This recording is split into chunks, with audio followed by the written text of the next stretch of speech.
Eksorsisme. Vatikan telah mengatur prosedur eksorsisme dalam Gereja Katolik sejak tahun 1614, diperbarui pada tahun 1999 dalam The Exorcismis. Sebelum imam melakukan proses ini, untuk kasus kerasukan serius, penyelidikan mendalam harus dilakukan. Gereja sangat hati-hati untuk menentukan kerasukan dari kondisi medis atau kejiwaan. Tim awal yang menilai kasus seringkali melibatkan psikolog, psikiater, dan juga dokter. Jika tidak ada lagi penjelasan secara ilmiah yang ditemukan, maka barulah uskup memberikan izin untuk melakukan proses eksorsisme. Imam yang melakukan proses ini haruslah seorang pendeta resmi yang sudah mendapat izin jelas dari uskup di daerah tersebut. Dalam ritualnya, para imam menggunakan doa-doa khusus yang sudah ditentukan, air suci, salib, dan juga benda-benda peninggalan orang suci. Salah satu imam yang paling berpengalaman dalam proses eksorsisme adalah Pastor Gabriel Amorth yang telah berhasil melakukan eksorsisme lebih dari 160.000 kasus.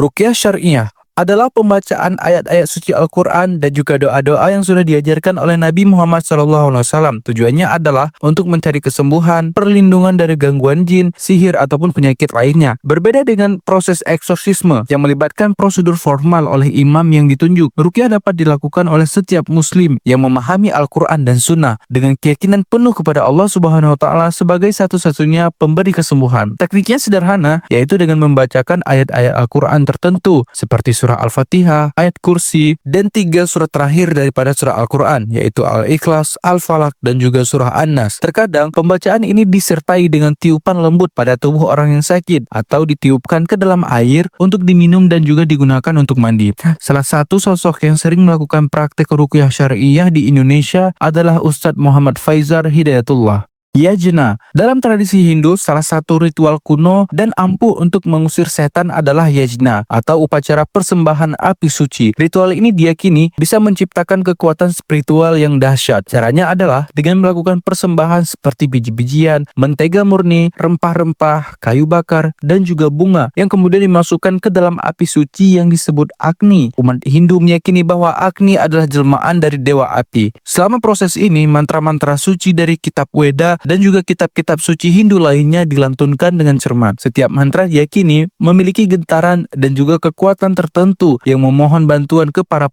dewa dan juga kekuatan alam semesta. Proses yajna biasanya dipimpin oleh seorang brahmana atau pendeta Hindu yang sudah terlatih dan juga berpengalaman luas tentang tata cara ritual. Parita adalah pembacaan teks-teks suci dari ajaran agama Buddha. Teks ini dipercaya bisa menciptakan energi baik, perlindungan, dan juga ketenangan. Contohnya ada Metta yang berisi doa-doa untuk menyebarkan kasih sayang ke semua makhluk, atau Ratana Sutta yang memuliakan Buddha dan ajarannya sebagai sumber perlindungan. Kekuatan Parita bukan untuk memaksa roh jahat pergi. Sebaliknya, mereka percaya bahwa ketika Parita dibacakan, maka akan memiliki getaran dan kebaikan serta kebenaran yang muncul. Getaran positif ini diyakini bisa menetralkan energi negatif di sekitar, membuat suasana lebih bersih, atau membuat roh yang mengganggu merasa tidak nyaman dan akhirnya pergi sendiri.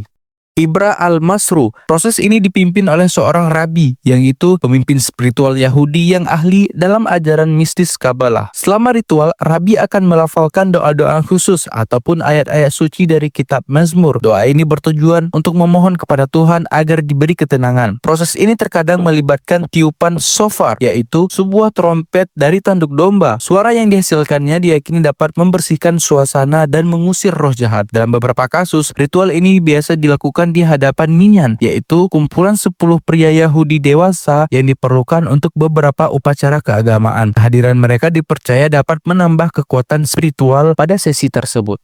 Dukun. Dalam kepercayaan animisme, seorang dukun atau shaman seringkali menjadi tokoh sentral. Mereka adalah pemimpin spiritual adat yang bertindak sebagai jembatan antara dunia manusia dan juga alam gaib. Dukun menggunakan beragam teknik untuk mengusir roh, biasanya melibatkan tarian dan juga musik ritual yang intens untuk memanggil roh baik ataupun mengusir roh jahat. Mereka juga memakai ramuan-ramuan herbal sebagai penangkal roh yang bisa diminum, dibalurkan, ataupun dibakar.